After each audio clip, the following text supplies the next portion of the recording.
Good morning. I'm David Aiken. I'm here with Chris Daniel. We're from Triton Consulting, and we're joined by Mark Jensen of Inframark. Today we're going to discuss transparency and technology, 2020 vision for 2020, braving the new post-COVID-19 world. During every recent disaster, the need for technology has become paramount, and the lack thereof has become ever more evident. This has placed a spotlight on regressed operating procedures of many districts throughout our industry. Today, this seminar will seek to lay out the best practices and methods for your district to not only embrace modern tools, but also to encourage better PR, allowing for greater public transparency so we can show the public what it is we're doing and why we do it. We will also illustrate and contrast the differences between what might be standard practice and what the ideal scene is for managing districts in 2020.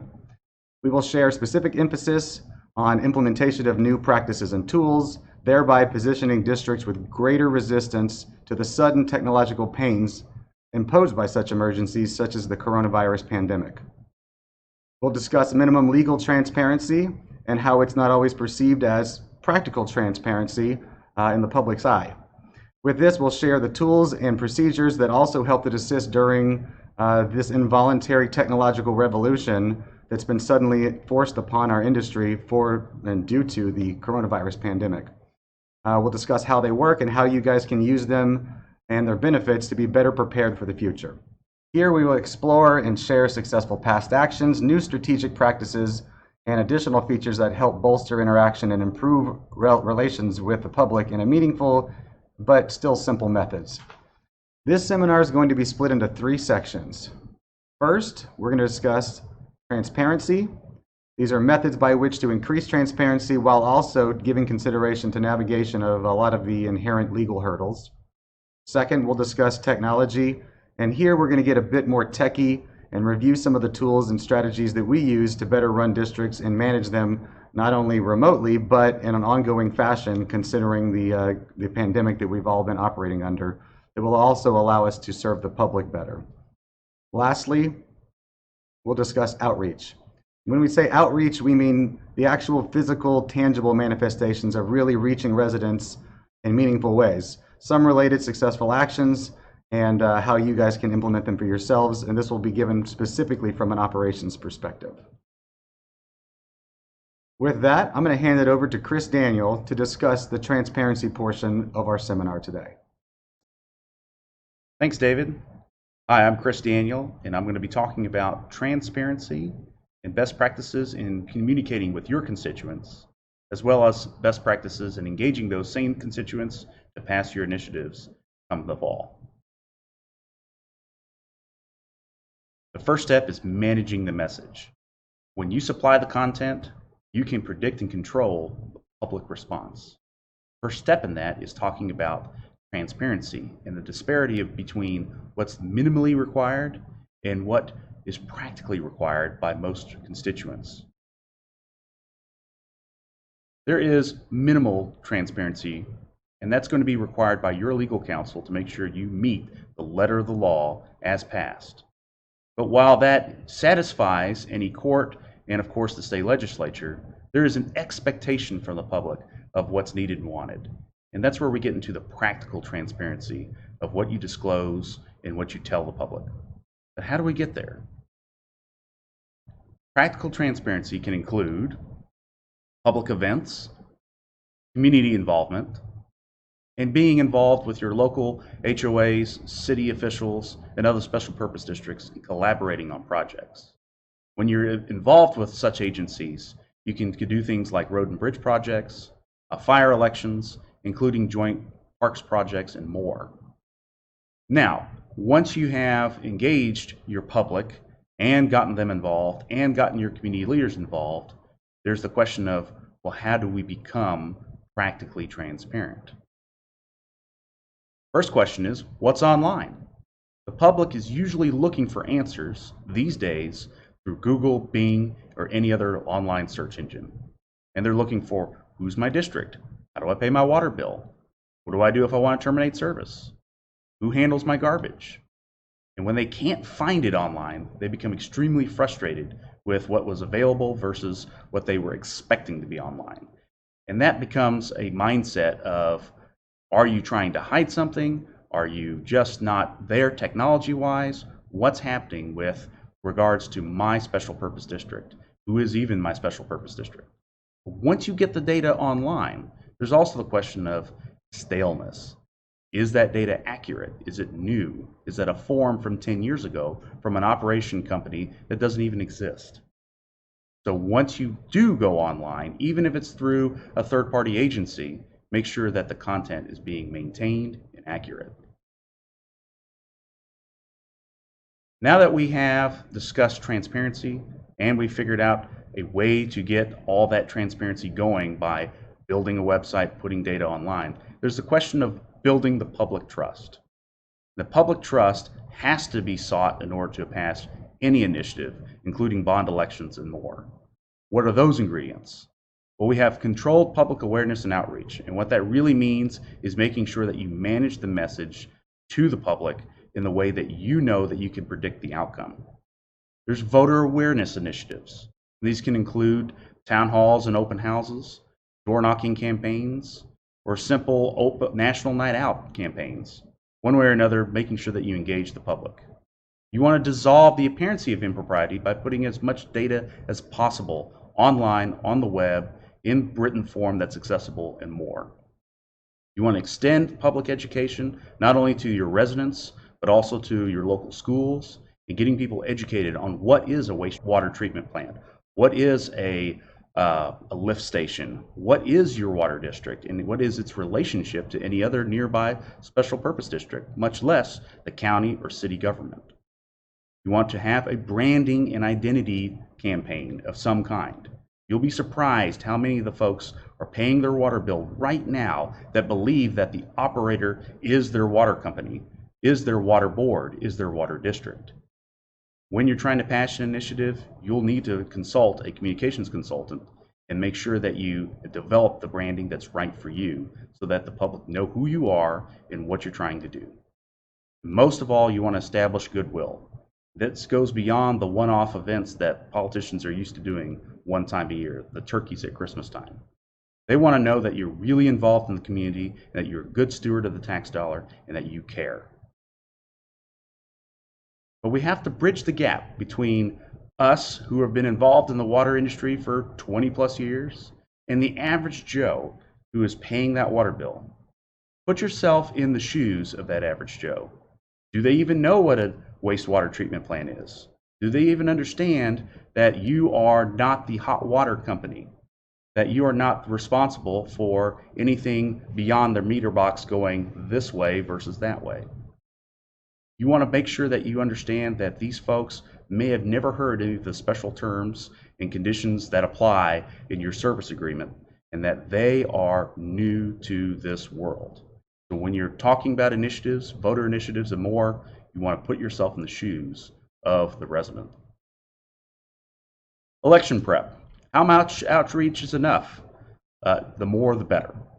And this goes for any type of initiative. The more that you can touch and engage the public, even remotely, the better, so that they understand why you're doing what you're doing. You'll also need to consult legal to make sure that you are meeting all the requirements that are required by legislation. Many new laws have been passed that require certain documents and paperwork to be put online so that the public can see exactly what is being voted on and why. You may not even be aware of some of the initiatives that your board should take. For example, stale bonds, bonds that are over 30 years old, where the entire neighborhood that voted on it the first time has moved out or aged out. And now you have a new set of residents who may not understand why a bond was passed in the first place 30 years ago. And you may need to revisit with legal to see whether or not those bonds need to be voted on again. How will the facts be digested? If you present it as a legal paper, as a legal document, the folks are going to rip it up and throw it in the trash. If you want them to understand why you're undertaking what you're doing, you'll need to make sure that you put it in a form that the resident of any level can understand. That can be in storyboard form, that can be in your online presentation, and more. But make sure that they can understand it. Going again back to bridging the gap and putting yourself in the shoes of the resident. Best practices. Timing is everything, but that includes also planning ahead for enough time to plan for the election, more than 6 months out. Do not rush it just because somebody thought that it's a good idea to throw it up on an election that they think is going to be a low turnout election. You need as much time as possible to plan for your town halls or open houses and more so that you can engage the residents, get them all the facts, and get ahead of any negative commentary that may be thrown out by the few so that you can have the rest fully educated and aware of what you're trying to do. Budgeting. Do not do this on a shoestring budget. You need to make sure you have adequate signage and lots of flyers, and make sure that you have the adequate budgeting for your town halls, open houses, and more. Monitor the chatter. In a real example, we had a state rep opposing one of our bonds for the wrong reasons, but for the fact that we were monitoring the chatter on social media and more, we would not have known about it. And they were a force that was driving towards trying to sabotage the election. But once we educated that state rep and the folks around them, we were able to get ahead of that negative data and make sure that our bond passed. Speaking of which, you need to shine brighter than the opposition. Usually the other side can do anything they want to try to sabotage your initiative under the First Amendment. You, as the public steward of the tax dollar, need to make sure that you are ahead and shining brighter and doing what's right for your constituents. Make sure you control the message. That includes open houses versus town halls that we're going to discuss and more. But you need to make sure that you have it in such a way that you can immediately respond the way that you want to respond instead of being on the defensive and telling the truth and telling the facts about your initiative. Involve your community leaders, and not just your elected officials that you know about, but also your opinion leaders that you know the neighbors and the constituents follow as far as any bond initiatives, park initiatives, and more. Speaking of open houses versus town halls, you want to have a controlled environment where you can not only minimize the negative nannies that try to throw some bombs at your events, but also limit the defensiveness that you have to be in at a town hall. Instead, in an open house forum, you have stages where each person can walk through and see what you're trying to do and why. And you're ensuring that you get the maximum amount of data to the residents that want that data. Finally, survey, survey, survey, survey. There are lots of forums where you can do free surveys. You should consult a communications consultant to do more. But once you have the surveys, you know what the public is needing and wanting. You can adapt your message accordingly, or even change what you're thinking about with your initiative, and maybe perhaps even cancel the initiative based on the public feedback. But make sure you're surveying. And now we're going to talk about technology and the best practices involving technology to elevate boards, and most importantly, how that technology has helped a lot of boards and special purpose districts survive COVID-19. With that, I'm going to turn it back over to David Aiken. Thanks, Chris. Hi again. I'm David Aiken. I'm CEO of Triton Consulting, and I serve on the board of directors for Cimarron Mud. Today, I'm going to talk to you about technology and how it affects your residents and some tools you can use to better run your district, including details on how to effectively run remote meetings. So when I say technology, what I'm referring to is the methods by which the district communicates with the residents themselves. So the communication line between the district itself and the residents that live there is basically what we're using technology for. So some of the tech that you use for residents would be your web presence, for instance. And I don't specifically just mean your website per se. This could include your presence on Google Maps if you have walking trails or parks or amenities. Your listings on Google Maps could be considered something like this. If you have a listing on your operator's website or you do have your own website, these are some of the things I'm going to touch on. So when I talk about features for the residents, I don't mean strictly what's legally compliant and required, because you have to have that anyway, and that's not negotiable. What I am talking about are some features beyond what you already are required and mandated to have. Those can include customer service agreements. We find that if you make digital customer service agreements wherein you combine not only the customer service agreement, but the new service application, which are both mutually inclusive, we found that by merging the two documents, it makes for a much simpler process for the residents. And on these customer service agreements, we can make them fillable. We can include a link and information about the rate order. When you sign up for cellular service or you sign up for a new TV plan, they always tell you, here's the costs and the rates for what you're obligated to fulfill as a customer. So as a district, you're sort of obligated to do the same thing. Additionally, having a welcome kit that includes not only the aforementioned items, but also data about the district itself. Having a welcome kit can introduce the board of directors. It can give you information about the district that you live in, like what parks belong to your district, what services your district provides to you as a customer or as a resident, important numbers to know, as well as one of our initiatives that we've called resident awareness. If you notice the middle bottom page, we have actually directed residents to call a phone number and visit a website to report items that they notice that are unusual, as well as educating them as to what items might be reportable. If there's standing water, if there's flooding in an area, if there's a main line break, etc. Those are information that you as a board can remedy quicker.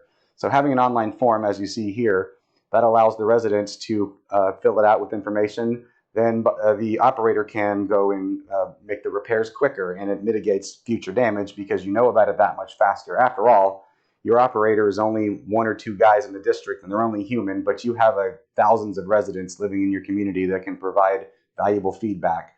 For instance, we had a levee improvement district that was having flooding issues, but they didn't know exactly where they were. But by soliciting feedback via these tools, they had the residents report exactly where the flooding was happening and identified on pinpoints on a map where we dropped in where the reports occurred to know what areas that engineering needed to pay most attention to help alleviate and mitigate any future flooding. This was especially valuable after Hurricane Harvey had transpired. I also want to talk about meetings and the meetings of the future. Now, you may not be up to par with Minority Report like we see here, but many of you have probably been in remote meetings at this point, if not just via telephone, then potentially on a video call as well. Now, while, again, your meetings probably don't look like Tom Cruise, it probably, if anything, looks more like this. That's the way we all became the Brady Bunch, the Brady Bunch, the Brady Bunch. That's the way we became the Brady Bunch. So, whether they look like that or not, if you've been in any of these meetings, you'll notice a few benefits and key items that I really want to draw attention to. One of them is transparency. By hosting your meetings online and making it publicly accessible, it really helps disabuse the public of any notion of surreptitious activities going on, because it's right there for them. If they say they can't attend, then if it's your meeting downtown and it's far away and it's hard for them to get there, you can understand that. But when it's online accessible and they can be at a restaurant or sitting at home or on vacation and they can still access the meeting, then there's no reason why they have any difficulties attending in that capacity. Secondarily, it's a simple access. All you need is a smartphone or a computer or a tablet, and just about everyone in the world has one of those now. So again, accessing these is a lot more simple than the traditional in-person meetings. There's also benefits that need to be acknowledged. When you're hosting these meetings online, this also allows the district to save time and money. This means your consultants don't have to travel as far and won't have to charge you the hourly rate to travel. That means your board of directors don't have to travel as far. For the time being, we're under the AG's lifted order that allows for this to happen. And in the future, hopefully we can get to a point where the board is, at least maybe the quorum would meet in person, but if you need to talk to your financial advisor for 15 minutes, he doesn't have to spend an hour there and an hour back. He can pop in, give you the advice and the valuable consulting that he's hired to do, and then check out, and that's the most efficient way of doing business at these points. All these are great, but if you've been in some of these, you know sometimes they can get complicated. There are some meetings that are very simple and smooth, and some that get a little more complex, and it's all about the execution. So, how does the execution work? I'm going to give you some recommendations and some requirements out there to help facilitate and smoothly ensure you guys can host these meetings with minimal difficulty. First of all, before you host the meeting, the agenda must be considered first. Now, the agenda still has the 72-hour requirement for posting by legal counsel. But before they can prepare the agenda, there's a few items that need to be included. One is the link. The second is the call-in number, because if you're hosting video, we generally recommend adding telephonic access as well. So there's a call-in number that needs to be provided as well. And finally, while we're hosting these remotely, All the meeting materials that would be present in a traditional meeting need to be made available online as well, and the access and link for that needs to be included on the agenda as well as the other two items. There's a couple ways of going about this. One is to put the direct links to all these items directly on the agenda. The other is to direct them to a single site. So if you're a district that has their own website and all of it's there, then this is another way of doing it. But as always, please defer to your legal counsel about execution. Now, how you host these meetings is dependent upon what type of meeting you're hosting. Now, most of you are used to the traditional in-person meeting. We all know what those are like. The board members are there, the consultants are there, maybe there's some public there, and they're all in the same space. Since this has transpired, we've all moved over to a fully remote access for the most part. This means all attendees are in their own space and there's nobody sharing the same space together. Now, once we go back to the traditional meeting methods, I'd like to think that there's a hybrid middle ground, and there are districts who have already done this. We've coined this the hybrid, which is to say you're hosting a traditional meeting in person on site in a room full of more than one person, but you still allow for remote attendance by other participants. Now, depending upon which type of meeting that you're hosting, whether it's fully remote or whether it's hybrid, there are some acknowledgments that need to be given to the AV requirements. So if, for instance, you're hosting a fully remote meeting, obviously each person who's attending has to have certain items. They have to have hardware. That's their smartphone, their computer, their laptop, their tablet, whatever device they're using to participate with. They need to have video, which is a webcam. They need to have sufficient audio, microphone and speakers, preferably a headset, and I'll tell you more on that later. You'll need ample bandwidth, which is to say your internet connection speeds have to be able to support it. But unless you live in the middle of Nowheresville, chances are your existing internet connection speeds will be sufficient for hosting these. Now, if you're doing a hybrid meeting, you're going to have the same sort of requirements, except there's a couple of other items that you're going to want to pay attention to. That is, how big's the space? How many attendees are going to be in this space? How far apart are the attendees going to be? Is there social distancing that's occurring? Now, based upon how many attendees and your space requirements, you may want to consult with a professional to ensure that the microphones and the audio inputs are not cross-talking and there's no back feeds or feedback loops. So the adequate hardware that's necessary for running that is very specific for hybrid meetings. Now let's discuss moderation and etiquette. Now, when I say moderation, I mean we add a moderator, which is a dedicated professional that runs these meetings for you. And by having someone on site or remote who's handling the moderation of the meetings, there's several benefits that come with that. One is the scheduling. They set it up, they coordinate with legal counsel, they provide the links and the data that need to be included on the agenda that I mentioned earlier. They will help, if it's a hybrid meeting, set up the space to ensure that you have adequate AV hardware on the meeting location space. And they can also do pre-meeting tech support, which I recommend for any meeting you're doing, whether it's in person with a hybrid or if it's remote, to ensure that everyone's hardware, audio, video, their webcams working, making sure their bandwidth's sufficient. So running through that helps to iron out the kinks so you have a much less bumpy meeting once the actual formalized meeting is commenced. They also will help with audio fidelity during the meeting. If there's dogs barking in the background or there's ambient noise or echoes on one of the lines, they can help mute the other people to help keep the integrity of the meeting up at high and keeping operating smoothly. Some etiquette tips for those of you who are participating. Some of these you may know, but just as a reminder, I'm going to touch on a few of them. Some of the most common ones are to make it easy for you to jump in and out of a meeting, we recommend having a dedicated meeting space. Maybe that's a room in your house or your office where when you need to jump onto a meeting, it's already set up, you have the hardware there, you have your audio set up the way you like it, maybe it's got a door that closes. That really helps to make it a lot more simple to jump in as opposed to having to set it up every time you jump into a meeting. And speaking of background noise, please be mindful of your background noise. If there's any children in the background, talking in the background, an ambulance driving by, try your best to mute yourself. Again, having the moderator on site doing the muting will help facilitate it, but doing your own muting is more mindful of others and really helps to keep the sanity level a lot better during these meetings. If you have any feedback or don't have feedback, either way, we do recommend having headsets. That prevents the microphone from picking up the sound coming out of the speakers, so background noise and feedback are almost eliminated completely just by the use of a headset. And lastly, be mindful of not only your attire, but what's in the background of your camera. So look in the background and see what's in the background. Make sure it's appropriate.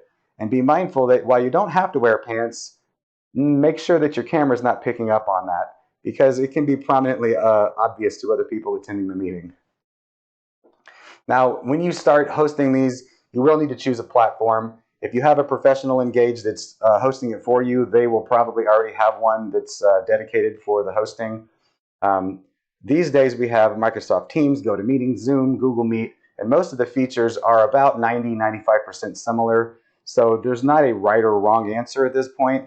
There are some minor features that set some apart from the others, and it tends to be rather preferential.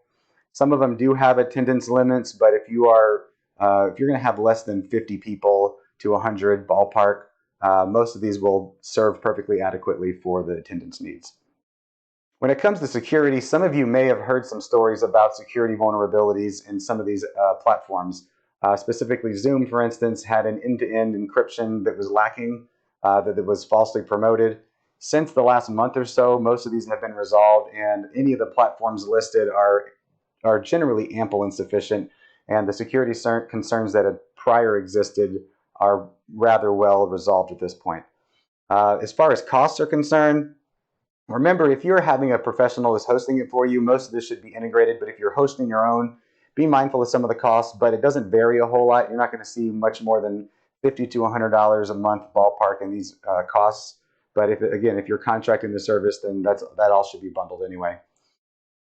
With concerns to integration, if your organization's already using Microsoft or already using G Suite from Google, then it may make sense to use one that's already integratable into your existing platforms or email service or your document storage. But that varies from organization to organization. As far as operating system compatibility is concerned, whether you're using Android, Macintosh, Windows, iOS, these are all developed to be cross OS compatible, so you shouldn't have any difficulty running it on no matter what hardware or operating system that you're on. But at the end of the day, if any of this is too daunting, please consult and have a dedicated professional to run all of it for you, and you'll find that your meetings run a whole lot smoother. So prior to commencing your meetings remotely and having a dedicated platform, be sure you address the adequate policies and procedures.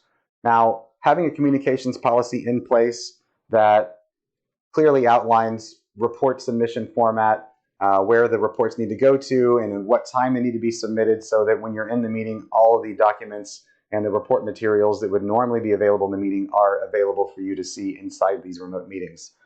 Make sure the submission format's clear. If you want PDF, what resolution they need to be, so that you dissolve any confusion on the part of your consultants that are trying to abide to these requirements. Make sure your email routing's in place. All the reports need to go to this email account, and all the documents need to be sent here prior to. Just make sure this is all clearly outlined for everyone involved. And remember, when you're hosting these meetings, your video and audio becomes public record. So all those recordings have to be archived and retained for a specific time period. Now, always defer to your legal counsel on this. However, the Texas State Library and Commissions Archive has stated that as long as your footage has been converted to minutes and you've had formal minutes executed, then within 30 days you are allowed to delete them. But you may have a different situation in your district, so please consult legal before you make any decisions with regards to the retention and the archival of these footages. If anyone has any questions or likes to see any samples of policies like this, we have some samples available. Just reach out to one of us afterwards and we'd be glad to provide an example of one. So at the end of the day, what we want to know is, what's your experience been? What's your opinion of it? Do you love it? Do you hate it? Do you have a hard time with remote meetings? Have they been invaluable to you? Do you have a preference for a hybrid? Do you want to do these all the time? You want to have them semi-annually in person only? Help us bridge the gap. Please take our survey. We're going to provide a link to it where you can take it online and you can give us all this feedback. We didn't make it into the swag bag, but we do have some Triton sunglasses, UV 400s, that will help you see into the bright future that we're crafting together. But if you complete this survey for us, these survey results will be used to bolster legislative changes to help push our industry in the right direction. Once the AG suspends the requirements for meeting in person, or puts them back to normal rather, Do we slingshot right back to where we started, or can we come up with a compromise? Only with your help can we use the momentum of this just tragic global pandemic as a catalyst to grant us the freedom to improve the ways we do business and to also provide greater transparency to your residents and constituents. Now I want to introduce Mark Jensen with Infomark to tell you more about how you can really make an impact and connect with your public and connect with your residents in a meaningful way. Mark? Thank you, David. Good morning, everybody. I'm Mark Jensen, Director of Client Services for Infomark. I'm also the board president for Fort Bend MUD number 146. Today, we're going to look at outreach and how we can do that from the two different perspectives, one from an operator and one from a director. Let's go ahead and look at simplifying the process. First off, people are busy. People expect accuracy in what you provide them. People want a clear direction.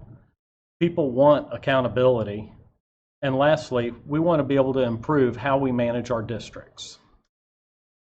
So, what do we do about people that are busy? Let's set up a portal that creates an easy way that they can self-serve, find the information they're looking for, and give them easy options to choose from. We need to make sure that all of our new startup applications are accurate and current. We must make sure the policies are clear and accessible. We have to be able to resolve problems quickly and efficiently. And lastly, technology is going to be our key to get all of this accomplished. So let's select the right tools first. When a customer contacts to set up new water service, let's provide them a welcome kit. We can look at district websites. What are we going to do when there's an emergency? How are we going to notify these residents? And lastly, there's always going to be information your residents want to know and understand and be educated on. So here's an example of a sample welcome kit. We have a nice picture here of the district, makes them feel like they're at home. We can provide the water rates for the district. We can let them know who collects the garbage, who to contact in the case of an emergency. So the key is educate, educate, educate. Customers are going to typically ask us common questions. Let's be prepared on how we answer those. What are some of the things that you find out as your district's operator constantly fielding questions to? Or if you have a website or some sort of customer communication tool with the board, what are they asking you as board members? People want to know, why is my water bill so high? That's a common question we get. How do I conserve water? My water bill's high. I know I'm using the water. What can I do to make that better? Customers may not even know who provides the water, whether it's the operations company, the MUD district. A lot of customers won't even know what the MUD district is. Let's explain that to them. What about garbage services? Some MUDs provide garbage service. Who do they contact if their trash didn't get picked up or their recycling containers left? What are my responsibilities as a homeowner? Where do my responsibilities begin? Where do they end? And when there is a problem, who do I contact? How are my tax dollars spent? This is a common question we get. Customers see the tax bill at the end of the year and they want to know where those funds go to. How can I attend the board meeting? How can I get more information on what the MUD is doing? And lastly, I've got a problem. How do I report it? Is there a phone number to call? Is there a contact us page on a website? The last thing I want to do when I have a problem is try to figure that out. I would rather know ahead of time where to go to find that information. Often, you're going to find your operator is the face of the district. It's rare that they might actually meet the board of directors. So in most special districts, the operator is the face of your district and going to be the first contact for your residents to reach out to. The first impression your operator leaves is going to be the impression that's left on how people feel about your MUD. So let's go ahead and simplify that process. People live busy lives. If I just closed on a house, I'm trying to set up my electricity, I'm trying to figure out cable, I need to get my kids registered for school. If I can make it easier to have my water bill set up, I'm going to be a whole lot happier in the process of buying my new house and getting settled in to where I can enjoy it. So here's some simple solutions, and your customers do deserve the simple solutions. Self-service options, whether they're at home, work, or on the go. They can access them through their telephone, whether it be a phone call, a quick search on their phone to find the district's website, or a contact us page on the website. Are there downloadable forms available? They can download those forms, print them off. Even better, can you make your forms electronically fillable to where it's already filled out and all they have to do is print it and sign it? And then lastly, in this day and age, there are services now that we can actually identify people and verify who they are through online services, so they don't even have to come into the office if your rate order allows. So best practices for outreach. Invest the time now to save the time later. Let's keep the headaches to a minimum. Update your customer service agreements. Consolidate your forms. Create formal policies and procedures and figure out how to summarize those and make those available to your customers.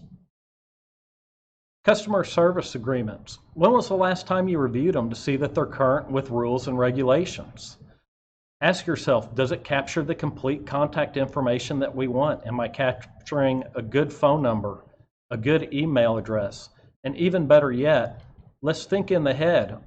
Are you going to consider doing emergency notification messages, whether they be through a push text message or an email?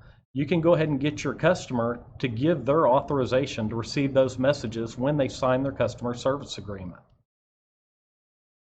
Every district's going to have policies and procedures. They're formalized, and let's share those district policies and procedures with the public. Let your customers know, how do they properly dispute their water bill if they ever need to? Does your district authorize leak adjustments? And if so, is there a form that they need to fill out to simplify the process for approval? How does a resident report a leak or an issue within the district? How do they even know if it's a homeowner responsibility or a district responsibility to repair? Another common issue many districts are starting to see as their district ages, customers are asking about sidewalks. What's your district's policies on sidewalks? Does your district take responsibility for repairing sidewalks in common areas? Your customers want to know.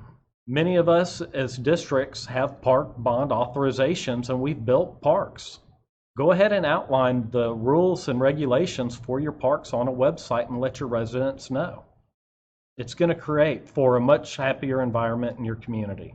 Let's look at proactive versus reactive. Residents have many demands on their time.